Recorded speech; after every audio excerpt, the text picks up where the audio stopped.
At the end of our IoT demo, you'll remember that we had two simulated data sources, pressure and part count, streaming from our Raspberry Pi IoT device to the cloud. What we now want to do is collect those values in the cloud, display them, store them to a database, and plot them on a chart. So once again, we have our MI Studio application.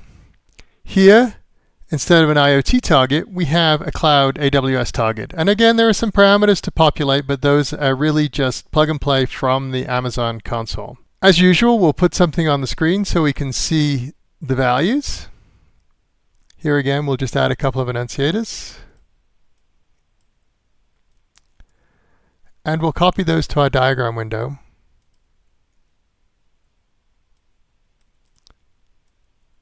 Once again, we need some credentials, so we need to put an AWS credential server on the screen, and we need to populate the credential server. As with our IoT application, we also need a device server. And once again, we're going to associate that device server with our credential server. Now you remember in the IoT application, we put on a Kinesis publish server. Now we're going to put on a Kinesis subscribe server. And then we're going to populate that by associating it with the device server, and we're going to put a topic in. That's our pressure, and we'll repeat that for our part count. Now it's simply a matter of hooking the output from these to the enunciator. And we see again that nothing happens because we're in simulation mode, and so we move out of simulation mode, and we'll see the values populate in the two enunciators. So now we're reading our pressure from our IoT device, and we're reading our part count from our IoT device. You see there's a simulated values, the part count is just incrementing, and the pressure is just showing an oscillating value. So having done that, what we want to do next is we want to be able to store this information in a database. MI Studio has a complete suite of easy-to-use database components that allow you to read and write databases. I've put a database connection manager on the screen, which represents our connection to the database. In this case, we're using an Aurora DB, of course, on AWS. And I've added the driver for that database into our drivers folder. I've also added another parameter on the screen, which is just a text area that lets us type in values that we're going to imagine is the run ID. One of the workhorses for saving data is the triggered historical. What this does is this communicates with our database connection manager and stores a single table that has the current reading time, and it has the values of any components that are connected to it.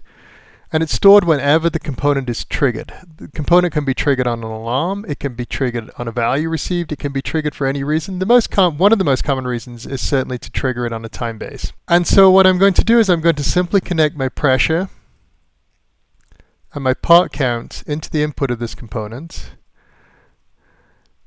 Notice that I renamed these because the name of the column in the database will match the name of the component. I need to provide a table name in here, and I'm also going to let the triggered historical create that table if that table doesn't exist. For my run ID, I need to connect my swing text field to a variable so that I can put in the name of the column I want in the database. And so I'll connect those two together. Now we need to trigger it. We're going to simply trigger it on a time base. We'll trigger it every 5 seconds.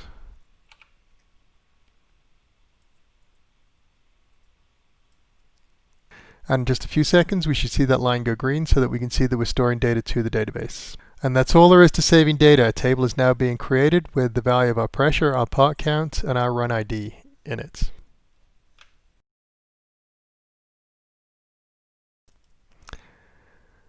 With my data being stored to the database, what I want to do now is display it. I want to pull it back from the database and display it in a tabular form. So here we have a table. And in a simple line chart. The way I'm going to do this is I'm going to select values based on their run ID. And so what I want to do is I want to have a combo box that will let me select which run ID.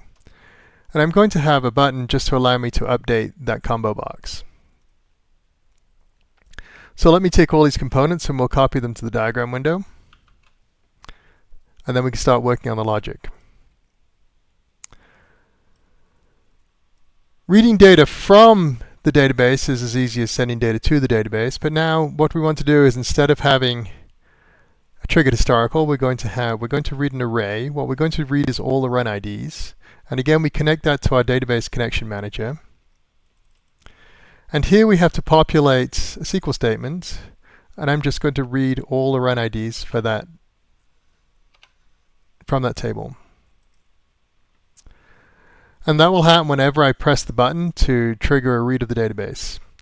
The output of that we want to put into our combo box here so that we'll be able to select those run IDs.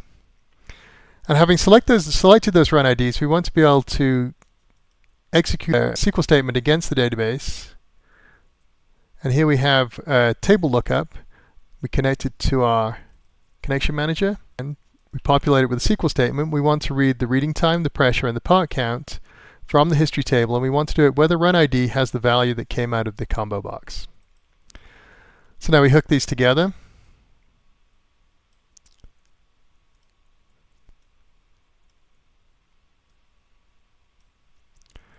And I'm going to populate my line charts, and I'm going to populate my table from the output of the SQL statement. Now, when I open my test frame, my combo box will have the list of available run IDs, and I can select those and plot them. And you see as I select these, the chart updates with the latest values. Finally, rather than using the drop-down to select what to display on the graph, I'd like to simply ask Alexa. And I've put an Alexa stream and an Alexa command interpreter on the screen here. The format of the command for Alexa is to ask MI Studio for a particular value in a component. And so we need to provide a component with a name that Alexa will then populate. And we'll call this graph.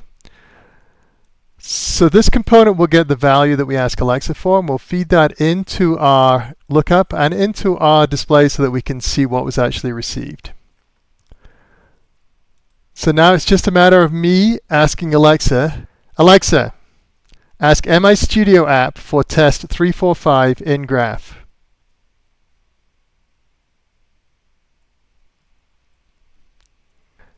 Alexa, ask MI Studio app for test 678 in graph. Okay. Having built and tested my application, it's time to deploy it.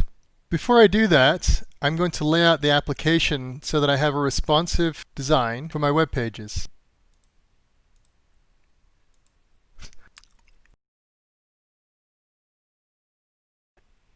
We deploy the application by selecting the Deploy to Target button. That begins the deployment process. This takes a few minutes. It builds a Docker in the cloud, and it starts the container. Once the build is complete, we're invited to browse to the target that has been created. This will take us directly to the web page. We log in using our Cognito login.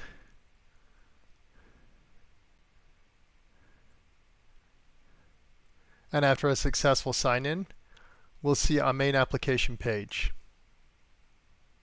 This is our Kinesis stream values and our charts.